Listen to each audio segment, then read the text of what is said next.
Koalisi PKB dan PKS diprediksi dapat mempersatukan kubu Islam moderat dan Islam tradisional. Jika koalisi dua partai ini solid, maka kekuatan Anies Caimin semakin tak terbendung. Namun sejumlah kalangan menilai suara Nahdliyin ini sulit ditaklukkan Anies Caimin, sebab warga NU tak semuanya basis pendukung PKB.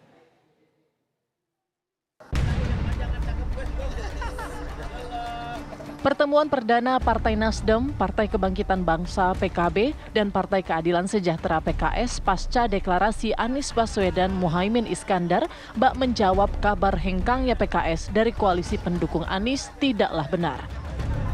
Pertemuan elit ketiga parpol tersebut berlangsung hangat dan penuh tawa. Presiden PKS Ahmad Syahiku bahkan mengabadikan kebersamaan dirinya dengan kader PKS, PKB, dan Nasdem yang hadir menyanyikan lagu Ya Lal Waton, lagu yang identik dengan warga Nahdliyin.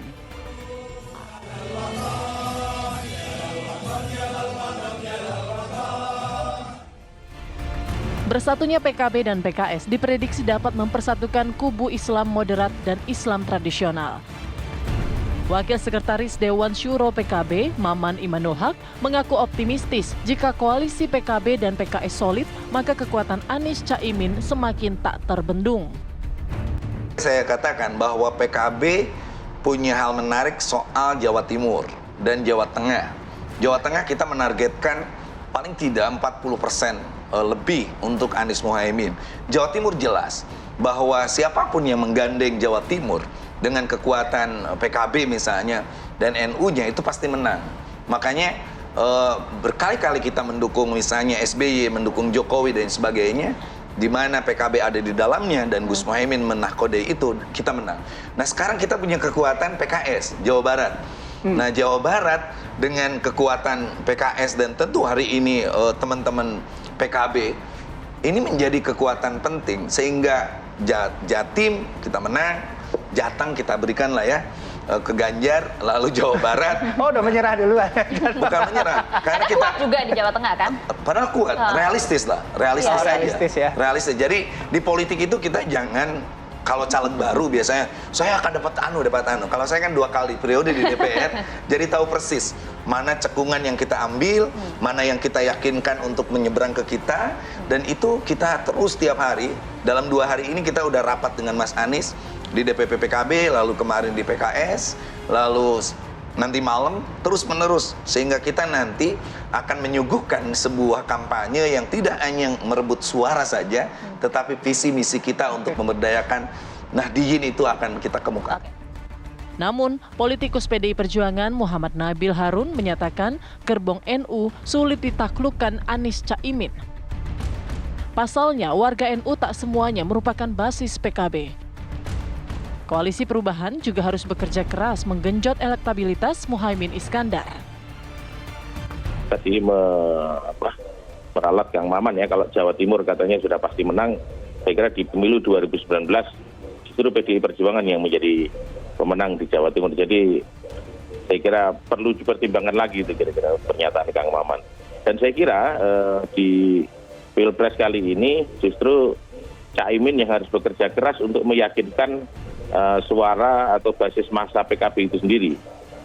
Karena elektabilitas Caimin itu sampai hari ini itu masih kurang lebih di 2% lah. Dan saya sudah bertemu beberapa kiai-kiai kampung ya di beberapa daerah, dan mereka adalah bergabung di partainya Kang Maman, menyatakan juga belum cukup happy dengan situasi hari ini. Pemilih PDI Perjuangan ini mendapatkan lebih dari 20% pemilih Nahdlatul Ulama. Kenapa begitu? Karena selama ini dan sejauh ini apa yang kemudian dilakukan oleh PDI Perjuangan, kebijakan-kebijakan, program-program yang dilahirkan oleh PDI Perjuangan ini senafas dengan apa yang menjadi kebutuhan warga NU. Nah, justru yang kita pertanyakan adalah bagaimana seharusnya PKB ini yang selama ini kemudian mengklaim paling NU begitu, justru belum bisa mengambil porsi itu, porsi terbesar. Justru porsi terbesar ada di PDI Perjuangan. Lantas, akankah suara NU mampu ditaklukkan pasangan Anies Caimin? pemilihnya paling banyak PDI Perjuangan ya Nahdien juga karena paling banyak ya akhirnya banyak kesana juga. Jadi Nahdien ini memang dimiliki oleh semua partai politik. Tapi pertanyaannya adalah seberapa perubahankah PKB gitu. Koalisi perubahan ini kan kalau dipersepsikan awal yang melakukan gerakan perubahan itu ada Demokrat dan PKS gitu ya. Sekarang ada Nasdem dan PKB yang berada di koalisi Pak Jokowi. Ini kan selalu dipertanyakan jadi akhirnya ini seberapa perubahannya akan dibawa. Dan itu menjadi penting, makanya tadi saya katakan kalau kemudian mau menarik lebih banyak orang Nahdien lagi, ya ajak aja Nahdien yang ada di Demokrat atau Partai Demokratnya sekalian diajak kembali gitu ya. Kan kompor nih. karena kan berteman itu jauh lebih baik kan daripada musuh-musuhan gitu kan. Dan itu pasti saya Nahdien juga begitu kan Kang ya? Iya, Lebih banyak berteman gitu. Nah, sehingga di waktu yang dekat ini bagaimana mengonsolidasi Nahdien. Dan jangan salah juga, tadi Kang Maman sudah menyampaikan, PKS itu juga banyak Nahdiennya.